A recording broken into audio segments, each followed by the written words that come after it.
누가복음은 각 사복음서마다 많이 말씀하시는 기본적인 것이 하나님의 나라예요. 근데 누가복음에는 더더욱 하나님의 나라에 대하여 말씀하고 있어요.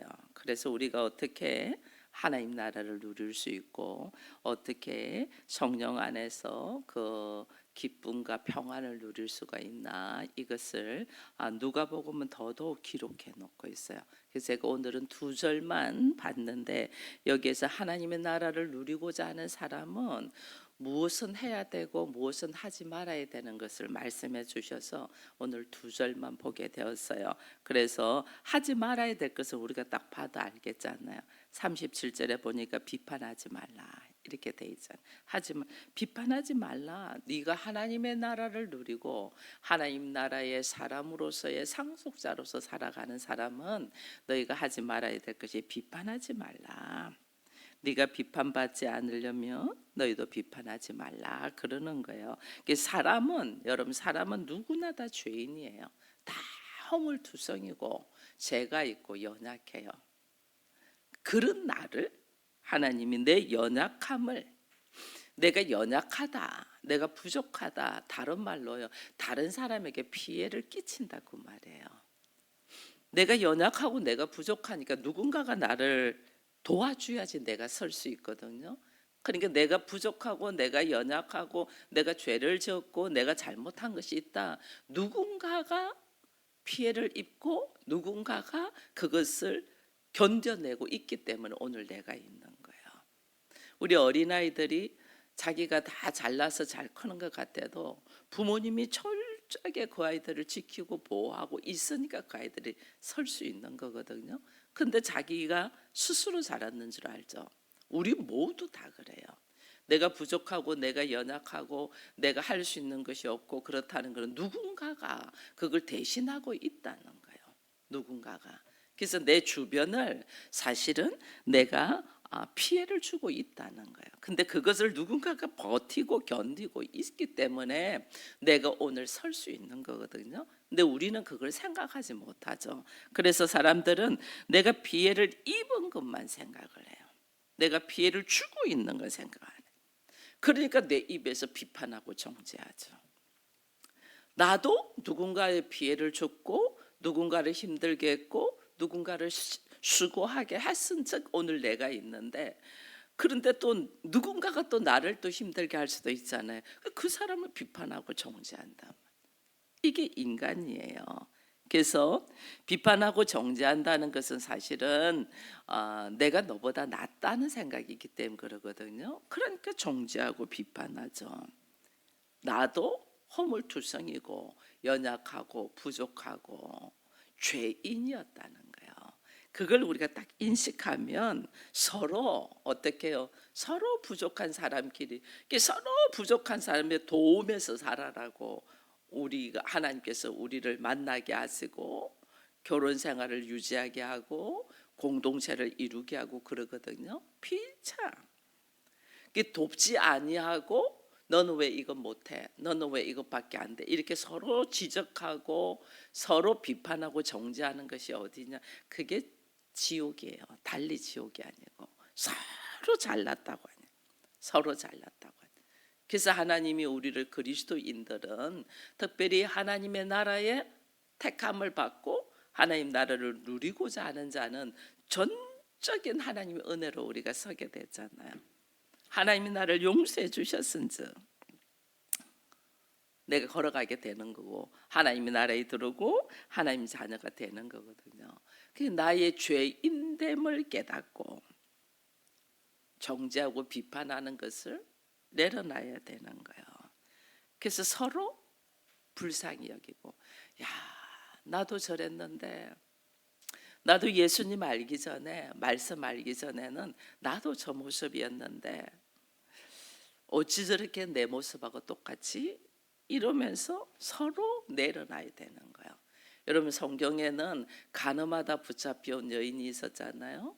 그것이 법으로는, 모세의 법으로는 간음하다가 현장에서 붙잡힌 사람은 돌로 쳐서 죽여도 된다고 되어 있거든요.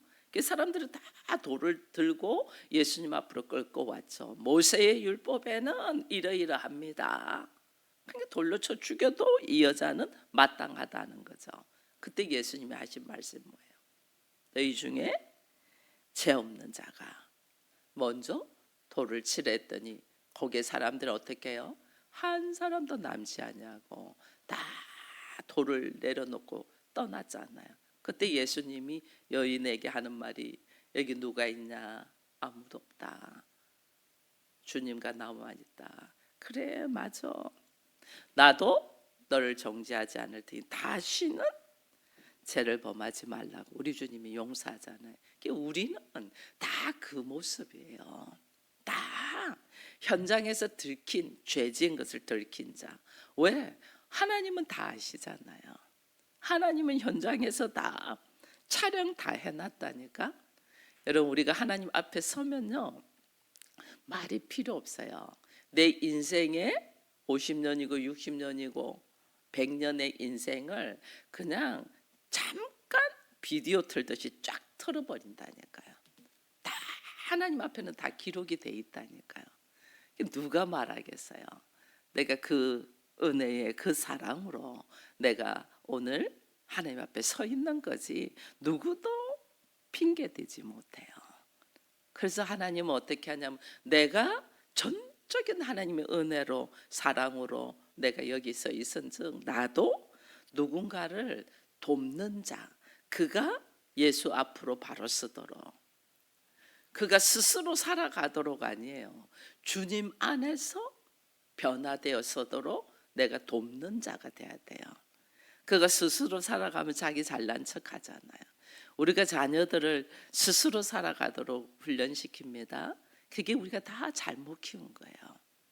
우리가 예수 안에서 살아가도록 키우는 것이 바로 키우는 건데 우리 수준으로 키운 거죠. 우리의 선악의 지식으로 세상을 살아갈 수 있도록 스스로 살아가도록.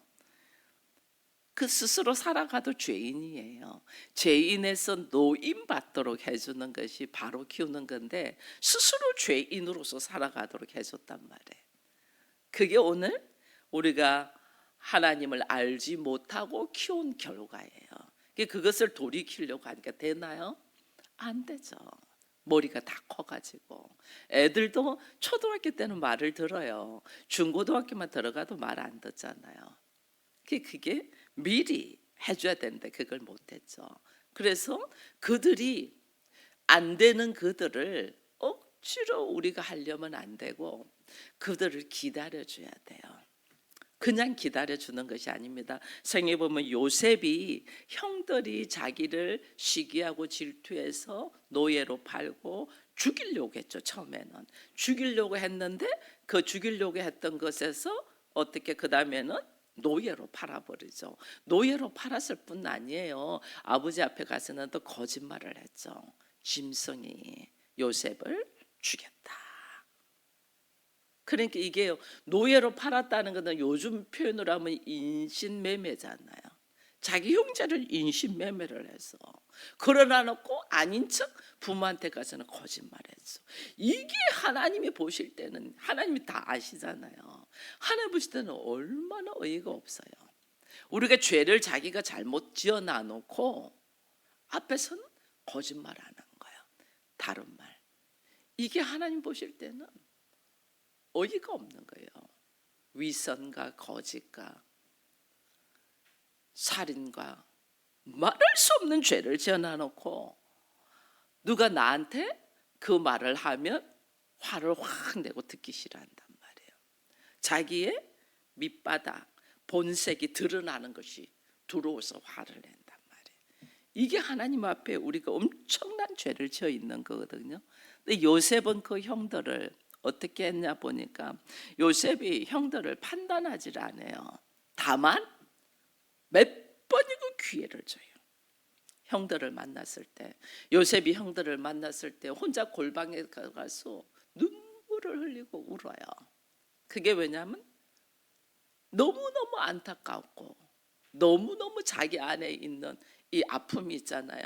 그 아픔을 눈물로 하나님 앞에 기도하면서 삭히는 거죠. 그래서 형들을 테스트하죠. 이불로 도적같이 그 안에다가 물건을 다시 넣어놔 놓고 도적인 것처럼 너희들 혹시 간첩 아니야? 정탐꾼 아니야? 그렇게 한번 테스트하고 한 번은 또 물건을 더 넣어가 베냐민의 그 부대에다 물건을 넣어가지고 베냐민을 붙들게 하죠. 그 뭐냐면요, 내가 정죄하고 비판하는 게 아니고 그들이 얼마나 변화를 됐고 회개되고 어느 단계에 있는가 보기 위해서 테스트를 딱딱 하는 거예요. 하나님도 우리를 그렇게 해요. 얼마나 깨닫고 자기가 내려놔 놓고 말씀 가운데서 걸어가는 하나님 테스트 딱딱 하는데 우리는 그 테스트에서 걸려 넘어져요. 그걸 모르는 거예요. 인생의 우리의 걸음에서 이 나오는 이 모습이 하나님의 테스트, 하나님의 일하심이라니까요. 내가 얼마나 말씀 가운데서 서고 있나. 저는 물질의 테스트를 하나님이 많이 한 것 같아요. 어린 시절부터 물질의 테스트를 엄청 잘 되게 해줘요. 엄청 잘 되게 했는데 어느 날 순간 하나님 그거 내려놔 그러시는 거예요. 그 뭐 인간적인 상식으로는 말이 안 되죠. 이거를 우리는 대부분 어떻게 자기의 방법, 자기의 생각으로, 자기의 계획한 바대로 이걸 가지고 가면서 말씀을 따라가려고 하죠.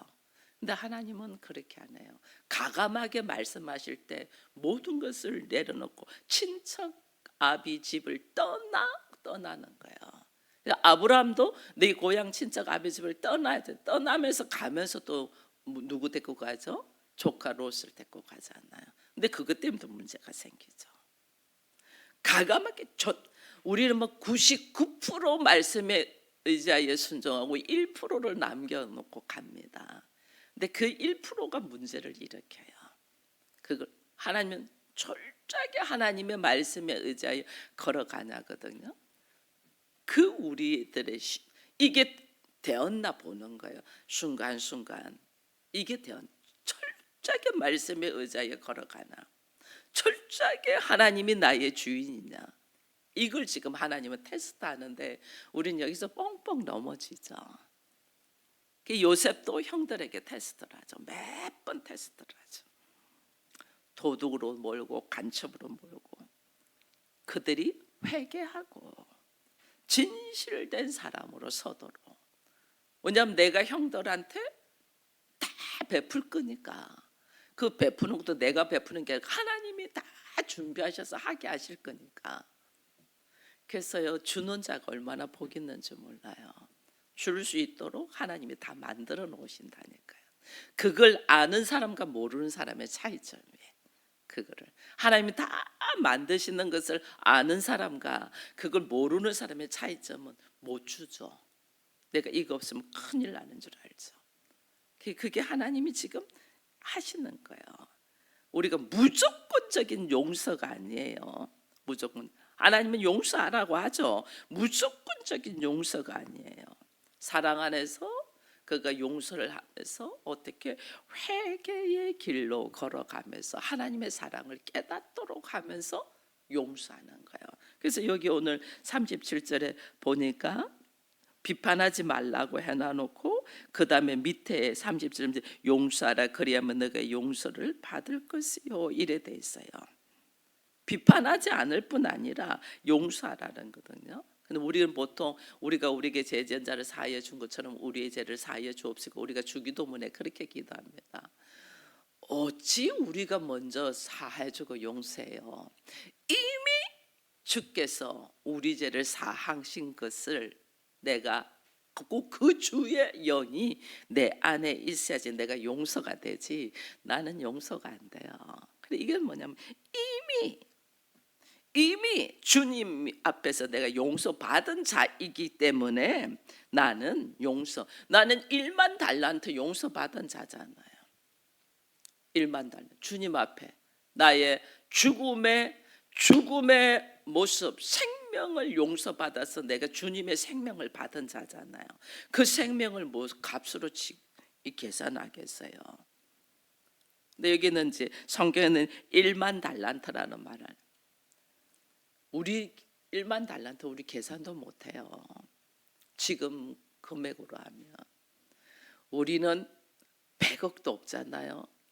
1000억은 뭐 꿈도 못 꾸는 거잖아요. 조 단위로 넘어가는 게 1만 달란트예요. 조 단위로 넘어가는 게.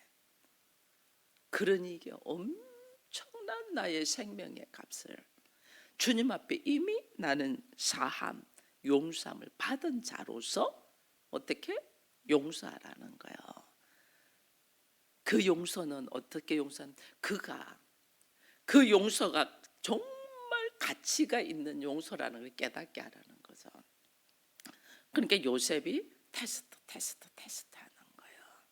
그냥 알아서 다음부터 그러지 마 이러면 몰라요. 애들도 몰라요. 하나님은 우리를 절대 그렇게 용서하지 않아요.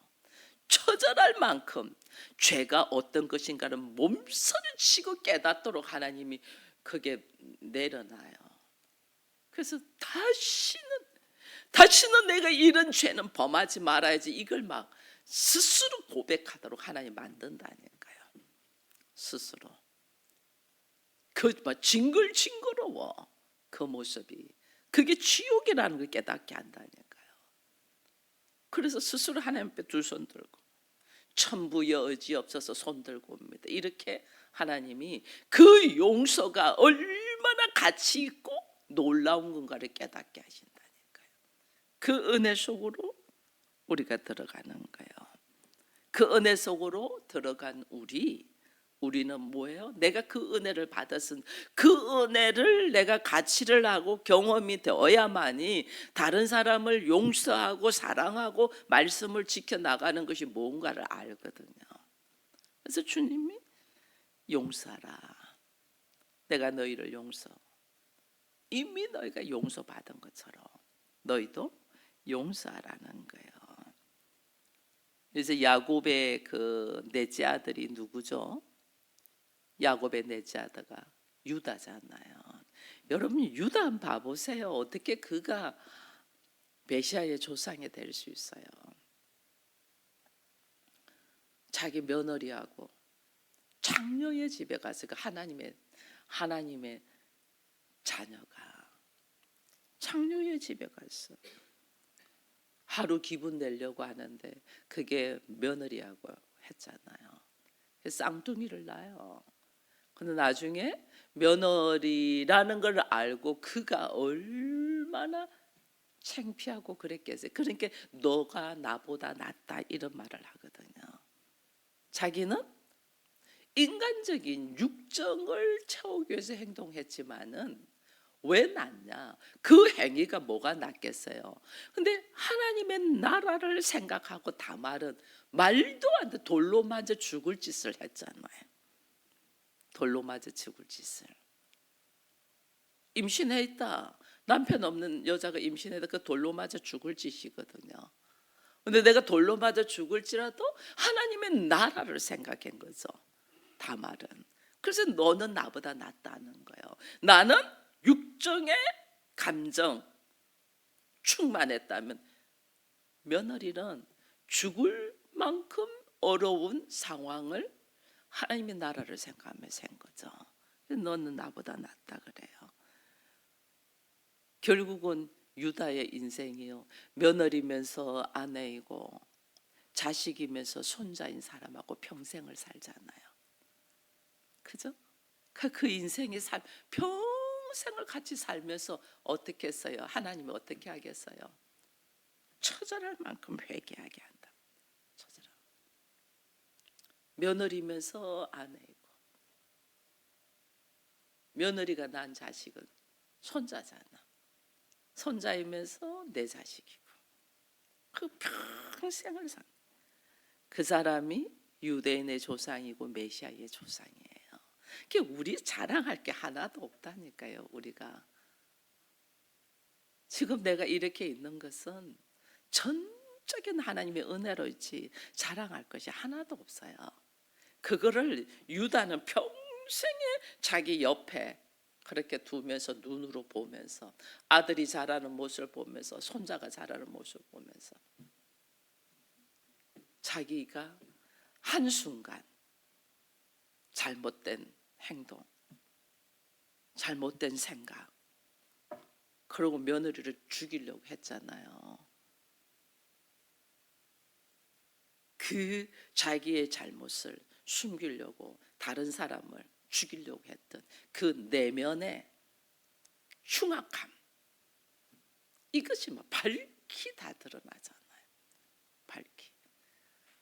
그 뭐 다른 사람은 모른대도 나와 하나님은 아시잖아요. 그걸 평생 가지고 간다는 게 평생. 왜? 교만하지 말라고. 너도 그 모습이야. 그 모습 속에서 지금 하나님의 은혜로 네가 살고 있는 거야. 그래서 우리가요 가장 감사할 것이 뭐냐면 제사함의 은혜예요. 예수 그리스도의 십자가의 사건을 통해요 내가 그 제사함의 은혜를 다 받았잖아. 내가 우상이 되어서 있던 나, 내가 우상이죠. 우리가 예수의 이 복음을 모를 때는 전부 다 자기 중심적이잖아요. 자기 중심적이다. 내가 우상이라는 거예요. 내가 신이 되어서, 내가 우상이 되어서 자기의 감정과 자기 생각과 자기 보기 좋은 대로 판단하고 정죄하고 살아왔던 죄, 이 전부 다 우리가 그러지 않나요? 우리가 어린아이도 마찬가지거든요. 나 내가 이러잖아. 다 자기 중심으로. 누가 뭐 말하면 화를 확 내면서 네가 나를 알아 이렇게 나오잖아. 지금 내 입장에서 네가 말할 수가 있어. 전부 다 자기 중심적이라니까. 우리가 피해 의식도 자기 중심이에요. 사람들이 가해자는 뭐 말할 것도 없고, 가해자는.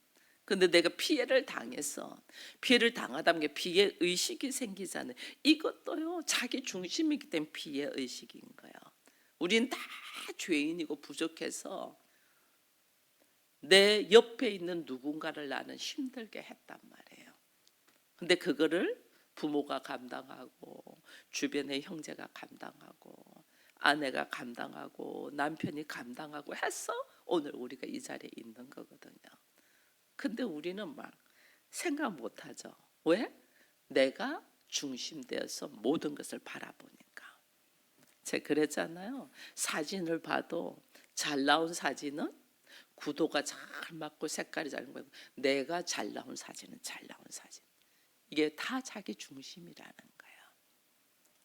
여러 사람이 있는데 자기 자식만 보인다. 이게 전부 다 자기 중심이라는 거예요.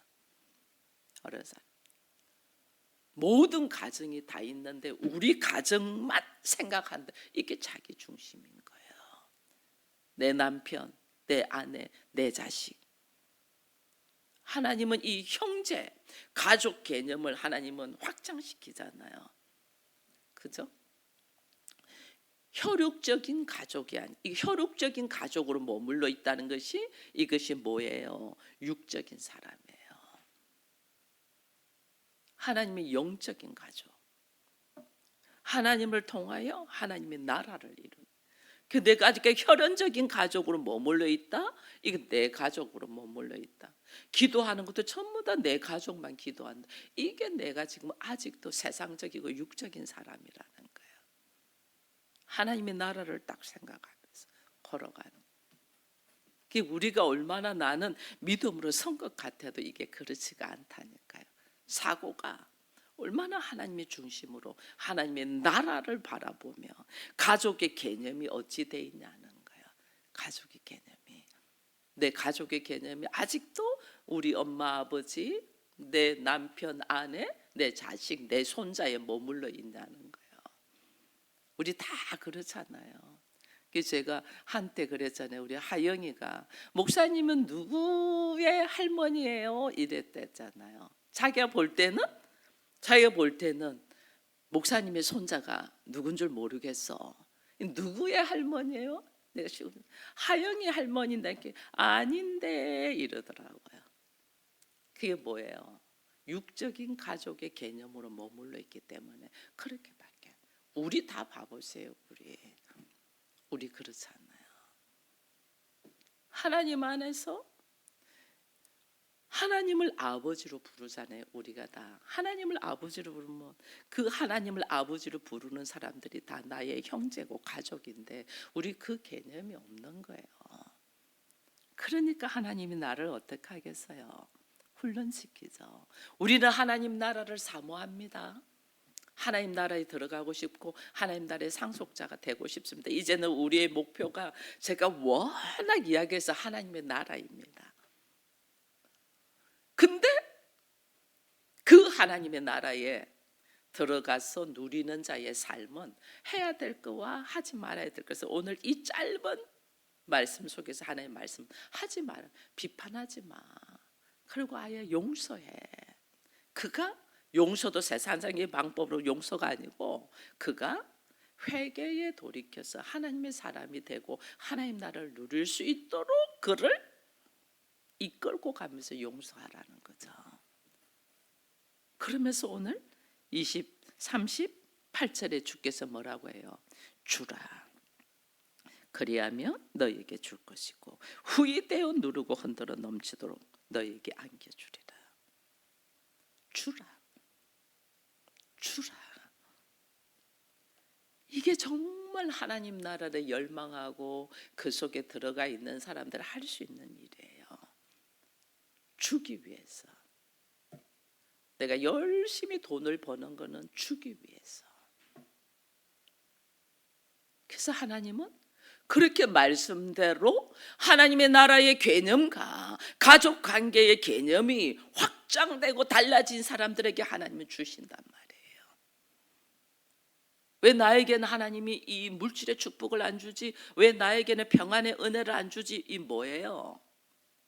제가 믿음의 거룩을 키우려 했잖아요. 그 믿음의 거룩이 뭐냐? 나에게 있어서 가족 개념이 어디 있냐는 거예요. 나에게 있어서 가족의 개념 달라지죠. 근데 그 가족의 개념이 하나님은 어디까지? 원수를 사랑하라.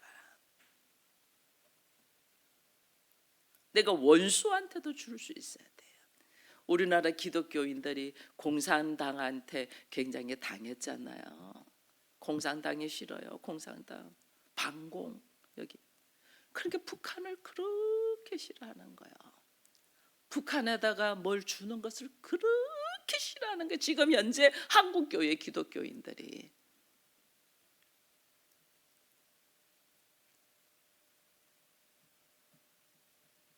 이 지금 말씀을 몰라서 그래요.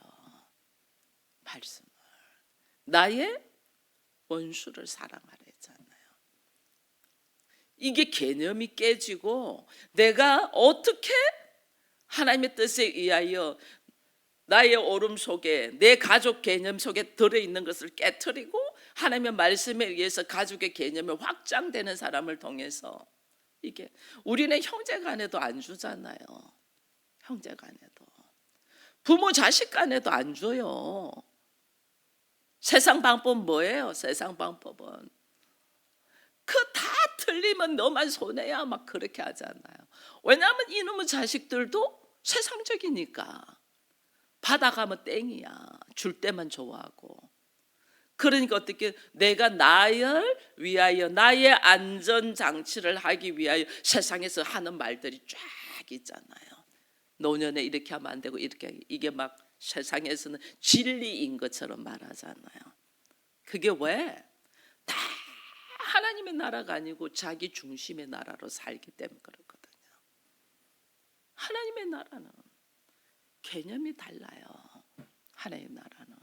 그래서 그 가족의 개념이 달라지고 하나님으로 통해서 나의 거룩이 달라지고 이것이 아버지께서 나에게 말씀하시는 말씀들을 준비되고 훈련된 자들에게 하나님이 부어주신단 말이에요.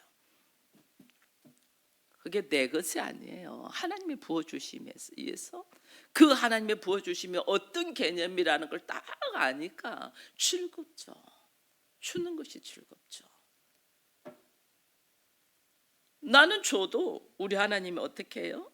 후이되어 누르고 흔들어 넘치도록 너에게 안겨준다 하니, 뭐 나는 많이 줄수록 많이 넘치는 거죠. 많이 줄수록 많이. 이 개념들이 없으니까 교회에다가 하나님이 지금 훈련시키는 거거든요. 11조도 훈련시키는 거고, 감사도 훈련시키는 거고, 선교도 훈련시키는 거고, 뭐 교회 확장 전부 다 훈련시키는 거거든요. 그 조금 있는, 내 주머니에 조금 있는 것도 못 주는데 하나님 부어 넣어 주시면 어떻게 주겠어요? 못 주죠. 그러니 제가 늘 믿음의 거룩을 키우라죠. 믿음의 거룩. 지금 성경은 주라, 그리하면 후회되어 누르고 흔들어 차고 넘치도록 너에게 준. 우리가 이 말씀을 믿습니까? 이거 안 믿는다는 거죠. 그 내가 많이 받으려면 어쩌면 내가 그릇만큼 주거든요. 여러분, 요 물도 이것을 물이 당기는 것이 너무 좋잖아요. 근데 이것을 그릇은 작은데 이게 더 많이 보면 차고는 주변을 다 어지럽혀요. 그릇만큼만 담아야 돼. 그릇만큼. 내 믿음의 그릇만큼만 하나님이 부어준단 말이에요. 내 믿음의 그릇이 왜 나한테는 하나님이 많이 부어주지 않을까? 내 믿음의 그릇이 그냥 장종지야. 조그만해. 나 한 사람 먹고 살면 돼. 이 믿음의 그릇이야. 그러니 그만큼만 주는 거예요. 내 믿음의 그릇이. 이 믿음의 그릇을 하나님께서 확장시키기 위하여 지금 내 삶 속에서 이 역사를 일을 하고 계시는데, 우리는 왜 나한테 이런 일이 이러고 있다니까. 이 믿음의 그릇. 그 믿음의 그릇이 뭐예요? 나에게 하나님이 아버지냐는 거예요. 그게 우선이잖아요. 나에게 하나님이 아버지냐. 예수가 나의 죄의 생명을 건져주신 놀라운 은혜, 죄사함의 은혜를 내가 알고 있냐. 그걸 알아야지 모든 삶이 감사죠. 모든 삶이 감사. 그리고 다른 사람들의 삶의 모습을 보면서 어떻게 그들이 불쌍하죠. 나도 그랬는데, 나도 저기에서 멈춰 있었는데 이제 내가 그걸 깨닫고 나니 그 사람을 돕고 싶죠. 그래서 내가 만난 예수를 이야기하면서 그를 이렇게 세우는 거예요. 내가 예수를 만난 적이 없는데 어떻게 말을 하겠어요? 못하죠. 내가 만난 예수를 이야기하면서 웃으면서 걱정하지 마세요. 그 다음 단계는 어떻게 되고, 그 다음 단계는 어떤 훈련이 있고, 그 다음 단계는 어떻게 나오고, 그 다음 단계는 하나님 어떻게 일하실 거를 내가 경험이 돼야지 이야기를 해주죠. 그 과정들을 지금 우리는 통과하고 있는 과정이거든요. 그러니까 어떻게 해요? 항상 기뻐하고 쉬지 말고 기도하고 범사에 감사하면서 하나님이 어떻게 나를 이 진리의 말씀을 깨달아가며 나의 현실 속에, 삶 속에 하나님 나라가 이루어질 것인가를 기대하며 순간순간이 설레이죠. 오늘은 하나님이 어떻게 일하실까? 이게 설레이죠. 그 설레임으로 이야기를 하는 거죠. 아무것도 보이지 않는데, 그 보이지 않는데 하나님의 지나가시는 흔적들을 볼 수 있는 자, 얼마나 멋있겠어요? 뭐 옛날에 어떤 분이 요리 먹으면서 얼마나 맛있는데 그러시던데, 예수 믿는 사람들이 얼마나 멋있겠어요. 그 하나님의 지나가시는 흔적들을 보면서 내가 걸어가는 것이. 그래서 영적인 눈이 열려야 된단 말이에요. 뭐 영적인 눈이 뭐 다른 어떤 뭐 내가 뭐 성령의 능력, 주의 일하심이 보이는 거예요. 주의 일하심이 순간순간이 다 주의 일하심이 그게 보여야죠. 그러니까 그냥 주죠. 여러분, 너희가 어린아이 같지 않으면 천국을 들어가지 못한다 했습니다. 그 어린아이는요, 제가 어릴 때 우리 아들이 하나 있는데 아이스크림을 제가 많이 사가지고 친구들이 왔는데 친구들 나눠주게 했어요. 그 친구는 거저 받았으니까 친구 좋으니까 다 나눠주잖아요. 기분 좋게 막 다 나눠줘.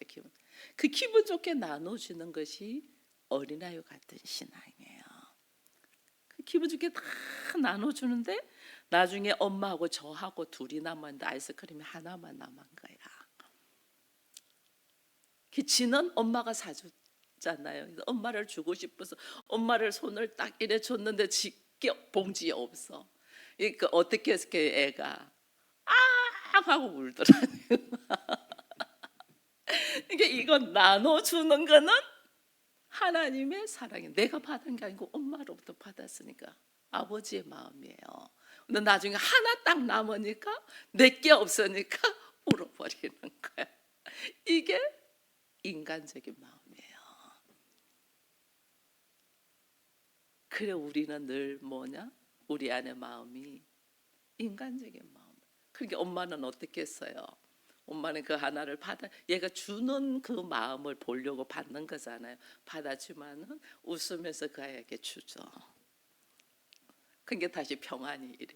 결국은 하나님이 우리에게 다 주신단 말이에요. 내가 뭐 하는 것 같아도 하나님이 다 하시는데 말로는 하나님이 다 하셨습니다고 해요 우리가. 근데 실제로는 자기 이름이 높아지려고 하고 있다니까. 다시 한번 내가 하나님의 나라를 사모하고 있고 내 인생의 목표가 우리 가정 나 이게 아니고 정말 하나님 나라를 소망하고 있고 나의 가족이 내 부모가 아직도 내 육신의 어머니 아버지에 머물러 있냐, 아직도 내 남편이 육신의 남편으로 머물러 있나.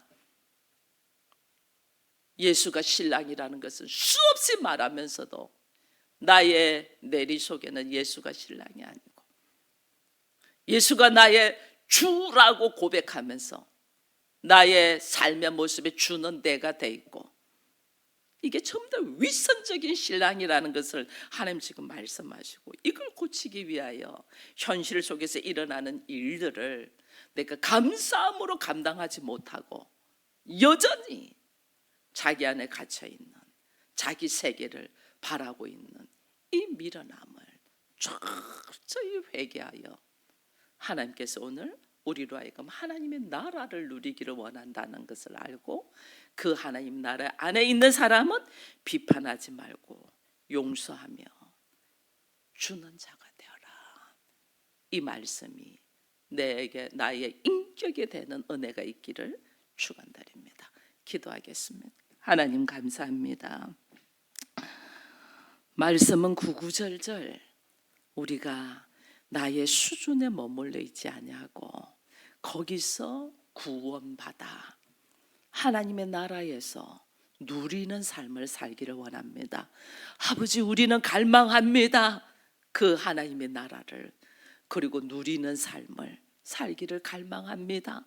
그러나 나의 인격과 나의 삶의 모습은 여전히 자기 안에 갇혀 있고 조금 더 우리가 나오지 못하는 안전뱅이와 같은 모습으로 살고 있으면서 입으로는 믿음의 사람이냐 하는 이 위선적이고 거짓적인 모습을 불쌍히 여기시고 성령을 통하여 하나님의 나라가 뭔지 죄가 뭔지 심판이 뭔지 그리고 주의 나라 안에서 복음의 진리가 뭔지를 깨달아가는 은혜가 있어서 그 은혜 속에서 하나님의 살아계심을 보며 영적인 눈이 열려서 주와 함께 주의 나라를 누리며 살아가는 우리가 될 수 있도록 성령님 역사하여 주옵소서. 강건적인 성령의 역사로 눈이 열리고 귀가 열리고 주의 음성이 들리는 우리 모두가 되기를 바라옵고 예수님의 이름으로 기도합니다. 아멘.